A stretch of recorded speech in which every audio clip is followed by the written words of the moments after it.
구약의 말씀입니다. 섬들아 내게 들으라. 먼 곳 백성들아 귀를 기울이라. 여호와께서 태에서부터 나를 부르셨고 내 어머니의 복중에서부터 내 이름을 기억하셨으며 내 입을 날카로운 칼같이 만드시고 나를 그의 손 그늘에 숨기시며 나를 갈고 닦은 화살로 만드사 그의 화살통에 감추시고 내게 이르시되 너는 나의 종이요 내 영광을 내 속에 나타낼 이스라엘이라 하셨느니라. 그러나 나는 말하기를 내가 헛되이 수고하였으며 무익하게 공연히 내 힘을 다하였다 하였도다. 참으로 나에 대한 판단이 여호와께 있고 나의 보응이 나의 하나님께 있느니라. 이제 여호와께서 말씀하시나니 그는 태에서부터 나를 그의 종으로 지으신 이시요 야곱을 그에게로 돌아오게 하시는 이시니 이스라엘이 그에게로 모이는도다. 그러므로 내가 여호와 보시기에 영화롭게 되었으며 나의 하나님은 나의 힘이 되셨도다. 그가 이르시되 내가 나의 종이 되어 야곱의 지파들을 일으키며 이스라엘 중에 보전된 자를 돌아오게 할 것은 매우 쉬운 일이라. 내가 또 너를 이방의 빛으로 삼아 나의 구원을 베풀어서 땅 끝까지 이르게 하리라. 이스라엘의 구속자, 이스라엘의 거룩한 이이신 여호와께서 사람에게 멸시를 당하는 자, 백성에게 미움을 받는 자, 관원들에게 종이 된 자에게 이같이 이르시되 왕들이 보고 일어서며 고관들이 경배하리니 이는 이스라엘의 거룩하시니 신실하신 여호와 그가 너를 택하셨음이니라. 서신의 말씀입니다. 하나님의 뜻을 따라 그리스도 예수의 사도로 부르심을 받은 바울과 형제 소스테네는 고린도에 있는 하나님의 교회 곧 그리스도 예수 안에서 거룩하여지고 성도라 부르심을 받은 자들과 또 각처에서 우리의 주 곧 그들과 우리의 주 되신 예수 그리스도의 이름을 부르는 모든 자들에게 하나님 우리 아버지와 주 예수 그리스도로부터 은혜와 평강이 있기를 원하노라. 그리스도 예수 안에서 너희에게 주신 하나님의 은혜로 말미암아 내가 너희를 위하여 항상 하나님께 감사하노니 이는 너희가 그 안에서 모든 일 곧 모든 언변과 모든 지식의 풍족함으로 그리스도의 증거가 너희 중에 견고하게 되어 너희가 모든 은사에 부족함이 없이 우리 주 예수 그리스도의 나타나심을 기다림이라. 주께서 너희를 우리 주 예수 그리스도의 날에 책망할 것이 없는 자로 끝까지 견고하게 하시리라. 너희를 불러 그의 아들 예수 그리스도 우리 주와 더불어 교제하게 하시는 하나님은 미쁘시도다. 복음의 말씀입니다. 이튿날 요한이 예수께서 자기에게 나아오심을 보고 이르되 보라 세상 죄를 지고 가는 하나님의 어린 양이로다. 내가 전에 말하기를 내 뒤에 오는 사람이 있는데 나보다 앞선 것은 그가 나보다 먼저 계심이라 한 것이 이 사람을 가리킴이라. 나도 그를 알지 못하였으나 내가 와서 물로 침례를 베푸는 것은 그를 이스라엘에 나타내려 함이라 하니라. 요한이 또 증언하여 이르되 내가 보매 성령이 비둘기같이 하늘로부터 내려와서 그의 위에 머물렀더라. 나도 그를 알지 못하였으나 나를 보내어 물로 침례를 베풀라 하신 그이가 나에게 말씀하시되 성령이 내려서 누구 위에든지 머무는 것을 보거든 그가 곧 성령으로 침례를 베푸는 이인 줄 알라 하셨기에 내가 보고 그가 하나님의 아들이심을 증언하였노라 하니라. 또 이튿날 요한이 자기 제자 중 두 사람과 함께 섰다가 예수께서 거니심을 보고 말하되 보라 하나님의 어린 양이로다. 두 제자가 그의 말을 듣고 예수를 따르거늘 예수께서 돌이켜 그 따르는 것을 보시고 물어 이르시되 무엇을 구하느냐. 이르되 랍비여 어디 계시오니이까 하니 랍비는 번역하면 선생이라. 예수께서 이르시되 와서 보라. 그러므로 그들이 가서 계신 데를 보고 그날 함께 거하니 때가 10시쯤 되었더라. 요한의 말을 듣고 예수를 따르는 두 사람 중에 하나는 시몬 베드로의 형제 안드레라. 그가 먼저 자기의 형제 시몬을 찾아 말하되 우리가 메시아를 만났다 하고 메시아는 번역하면 그리스도라. 데리고 예수께로 오니 예수께서 보시고 이르시되 내가 요한의 아들 시몬이니 장차 게바라 하리라 하시니라. 게바는 번역하면 베드로라. 다 함께 설교전 기도를 합니다. 말씀 앞에 하나 된 우리들은 하나님의 자녀로서 한 마음으로 하나님께 예배드리오니 말씀으로 여기에 임재하셔서 부끄러운 사연으로 가득한 우리의 마음을 정결하게 하여 주사 온전한 정신과 믿음으로 바른 말씀을 분별할 수 있게 해주십시오. 예수 그리스도의 이름으로 기도드립니다. 아멘. 하나님 우리 아버지와 주 예수 그리스도께서 은총과 평화를 여러분에게 내려주시기를 빕니다. 주연절은 예수님의 신선과 신적 능력이 나타났다는 것을 축하하는 절기입니다. 기독교의 시작을 상징하기도 합니다. 요한복음 기자는 이 부분에 대해서 정확하게 짚어주고 있는데요. 아버지 품속에 있는 독생하신 하나님이 나타내셨다는 것이 그것입니다. 즉 예수님이 독생하신 하나님이라는 의미입니다. 예수님이 아버지 하나님과 하나이면서 동시에 하나님과 다른 분이라는 뜻을 담고 있는 어쩌면 이상하고도 독특한 표현이기는 합니다. 그런데 이것은 기독교의 특수성을 갖습니다. 신학적으로는 삼위일체라고 합니다.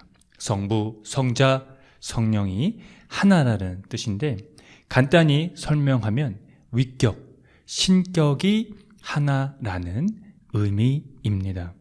중요한 것은 일찍이 하나님을 본 사람은 아무도 없지만 독생하신 하나님이 하나님을 알려주셨다는 것이 핵심입니다. 요한복음 기자의 이 표현대로는 예수님은 하나님과 함께 계셨고 늘 하나님이셨는데 이제 육체가 되신 말씀으로 세상에 오셨다는 것입니다. 이런 진술이 예수님이 메시아라는 그분이 구원자라는 것에 대한 토대를 갖습니다. 이 증언을 토대로 예수님이 하나님의 아들이라고 선언을 한 것입니다. 요한복음 본문에는 이 예수님의 수세 이후 이야기를 덧붙이고 있습니다. 예수님이 세례 요한에게 오실 때 그가 예수님에 대해 말한 것이 주된 내용의 핵심입니다. 그의 말은 다음과 같습니다. 보라, 세상 죄를 지고 가는 하나님의 어린 양이로다. 어린 양에 대한 이 언급은요, 구약 성서를 배경으로 합니다. 아마도 이 요한복음의 저자는 유월절을 생각하고 있는 것 같습니다. 유월절은요, 넘어가다, 지나가다는 뜻으로 이스라엘이 애굽에서 구원된 해방의 날을 기념하는 절기입니다. 그들에게 있어서 이 결정적인 날이기도 하면서 이 날은 확고한 그들의 정체성을 갖게 된 날이기도 합니다. 애굽에 내려진 10가지 재앙 중 마지막 장자의 죽음으로 어린 양의 피를 문설주에 바른 이스라엘의 집은 넘어간 것이 유래가 되어 유월절은 그들의 역사에 깊숙이 자리하게 되었습니다. 그래서 세례 요한이 예수님을 보고 이 세상 죄를 지고 가는 하나님의 어린 양이라고 한 것은 예수님이 유월절 양이며 죄를 짊어지고 그것을 없애주겠다는 두 명제가 결합되어 있습니다. 요한복음의 기자는 구약 성서에 이런 사상을 융합시킴으로써 예수님의 죽음이 새롭고 보다 값진 희생 제사임을 지적하고 있는 것이죠. 이제는 유대 민족이 저지른 이 무지의 죄가 아니라 그가 여기서 지적하고 있듯이 세상이 저지른 죄가 예수님의 희생을 통해 제거된다는 것입니다. 그런데 이 세상을 구원하기 위해서는 왜 죄라는 것이 해결이 되어야 할까요? 이 부분을 정확히 설명하려면 구원과 죄가 어떤 의미인지를 설명해야 하는데요. 오늘 본문은 그것을 구체적으로 설명하고 있는 내용이 아니니 다른 측면으로 이해하고자 설명을 하면 다음과 같습니다. 인간에게는 무엇이든 이 결정에 따른 책임이라는 것이 부여됩니다. 모두에게 이 자유가 주어졌지만 책임이 뒤따른다는 것이지요. 도덕과 윤리에 대한 이 위배로 인한 책임은 그건 누가 뭐라 그래도 당연합니다. 그런데 기독교는요, 인간을 본질상 죄인이라고 하고 있다는 것이죠. 그것은 도덕과 윤리를 초월하는 어떤 삶을 성서가 가리키고 있기 때문입니다. 근원적인 어떤 삶을 말하는 것이라고 설명할 수 있겠는데요. 그게 뭐냐면 바로 하나님과의 관계가 바로 그것입니다. 그래서 구약에서는 하나님과의 이 인간의 그 관계를 유지하기 위해서 제사, 제도가 필요했고 그것이 존재했다는 겁니다. 그런데 예수께서 하나님의 어린 양으로 세상 죄를 지셨다는 것은 그 구약의 낡은 제사 제도를 종결시켰다는 의미입니다. 즉, 예수께서 하나님의 어린 양으로 세상 죄를 지신 그분의 죽음으로 말미암아 우리를 죄에서 해방시켜 주셨다는 것입니다. 정확히 말하면 이제 우리가 이 죄에 대한 해방, 즉 구원을 위해서 할 수 있는 것이 없다는 것입니다. 성서는 바로 이것을 은총이라고 말하고 있는 것이죠. 그러면 인간에게 이 하나님과의 관계는 왜 중요할까요? 이런 질문이 가능하죠. 이 부분에 대해서 간단히 설명하면요. 그분에게서 인간은요, 인간의 이 삶, 그리고 이 생명의 궁극적인 답을 들을 수 있기 때문입니다. 이것은 생명이 어디에서 왔고 또 이 인간의 생명이, 모든 이 지구의 어떤 생명이 어디로 가는가에 대한 총체적 질문에 대한 근원이 바로 하나님이라는 것을 성서가 가리키고 있기 때문입니다. 나는 누구인가? 또는 여기가 어디이며 나는 왜 살아가는가와 같은 이런 질문들이요, 결국 우리를 하나님으로 향해 가도록 견인한다는 것입니다. 여러분, 저는 이런 질문을 우리 인간은 늘 매일 반복적으로 해야 되는 것이라고 저는 생각이 듭니다. 왜냐하면 이런 질문을 우리 스스로 하지 않는다면 우리가 세상에 돌아가는 이런 모든 상황들에 대한 질문이 사라지게 된다면 우리에게 일어나는, 그리고 혹은 우리가 살아가는 모든 삶의 자리는 사실 아무런 의미가 없을 수도 있습니다. 그러나 우리가 이런 질문들을 놓지 않고 끊임없이 하게 될 때에는 이 세상에 일어나는 여러 가지 일들에 대해서 우리가 그것을 인식하게 된다는 것이죠. 그래서 결국 이런 사유들이 하나님을 향해 가도록 견인하고 있다는 것입니다. 즉, 그런 사유 자체가 이미 하나님을 경험하고 있다는 얘기입니다. 다시 본문으로 돌아가서요, 요한복음 기자가 그러면 왜 세상 죄라고 했는지에 대한 이 추가적인 설명을 하면요, 다음과 같습니다. 오늘 이사야서는 두 번째 하나님의 종에 대한 노래입니다. 이 노래의 핵심은 어구 하나하나가 뭇 민족, 즉 이방 민족을 겨냥하고 있는 것을 볼 수가 있습니다. 여기서 종은 하나님이 자신에게 너를 뭇 민족의 빛으로 삼으리라고 한 말을 민족들에게 선포를 하고 있습니다. 하나님이 자기를 통해 그의 백성 가운데서 일하려고 자기를 종으로 삼았고, 하나님은 그의 구원을 땅 끝까지 미치게 하려고 자신의 임무를 이방 민족들에게까지 확대시켰다는 것을 보도하고 있다는 겁니다.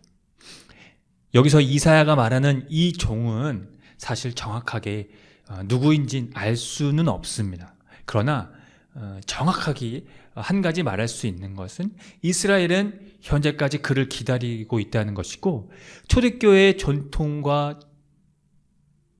전승으로 하는 이 기독교는요, 그 종을 예수님에게서 경험했다는 사실입니다. 세례 요한의 말처럼 예수님에게서 세상 죄를 지고 가는 하나님의 어린 양 경험을 했기 때문입니다. 그렇다면 예수님에게서 이 세상 죄를 지고 가는 하나님의 어린 양 경험을 한 사람들이 궁극적으로 해야 할 것이 무엇이라고 여러분 생각하십니까? 오늘 고린도전서의 기자는 그것을 정확하게 진술하고 있습니다. 그것은 바로 고린도전서 1장 7절의 말씀인데요. 우리 주 예수 그리스도의 나타나심을 기다림이라. 그러니까 그것입니다. 여기서 그리스도의 나타나심은 초림과 재림의 시대를 사는 사람들에게 모두 적용됩니다. 초림은 예수님께 이 신성이 드러난 것을 의미하고, 재림은 역사의 종말에 모든 피조물들이 함께 신음하고 함께 해산의 고통을 겪는 대망의 순간, 그 심판의 때에 하늘로부터 도래할 그리스도의 현시, 즉 나타나심입니다. 그런데 예수님이 나타나시는 이 날은, 현시하는 그 날에는 우리에게 두려움을 불러일으키는 것이 아니라는 것이 핵심입니다. 물론 여러분, 그리스도인들도 하나님의 이 심판을 면할 수 있을 만큼 도덕적 행동 규범을 충분히 지킬 수 있는 것은 아닙니다. 우리도 연약한 인간이기 때문이죠. 그러나 그렇다고 성서가 우리에게 말하는 것은 우리가 그것을 충분히 지킬 수 없다라고 하더라도, 그렇다고 흠잡을 데 없는 사람으로 노력할 필요가 없다고 말하고 있다는 것이죠. 책망할 것이 없는 자로 끝까지 세우시는 분이 바로 예수님이시기 때문입니다. 인간이 도덕적으로 완전한 자들이 아니라 예수 그리스도 자신의 의가 그들에게 주어짐으로써 그들이 심판대에서 무죄한 자들이 될 수 있다는 것입니다. 그런 의미에서 우리는 주 예수의 나타나심을 기다리는 것이지요. 사랑하는 성도 여러분, 혹시 이 삶에 지쳐 있을지라도 주 예수 그리스도의 나타나심이 지연된다고 하더라도, 그래서 우리의 삶에 어떤 희망이 없고 늘 절망 가운데 있을지라도 끝까지 기다림으로 예수께서 나타나시는 그 희망을 저버리지 마십시오. 거기에서만 삶의 참된 희망을 회복하고 살아갈 힘을 얻으십시오. 오직 그분만이 그가 오시는 날에 우리를 흠없고 책망할 것 없는 사람으로 설 수 있도록 끝까지 튼튼히 세워주실 것입니다. 아멘. 함께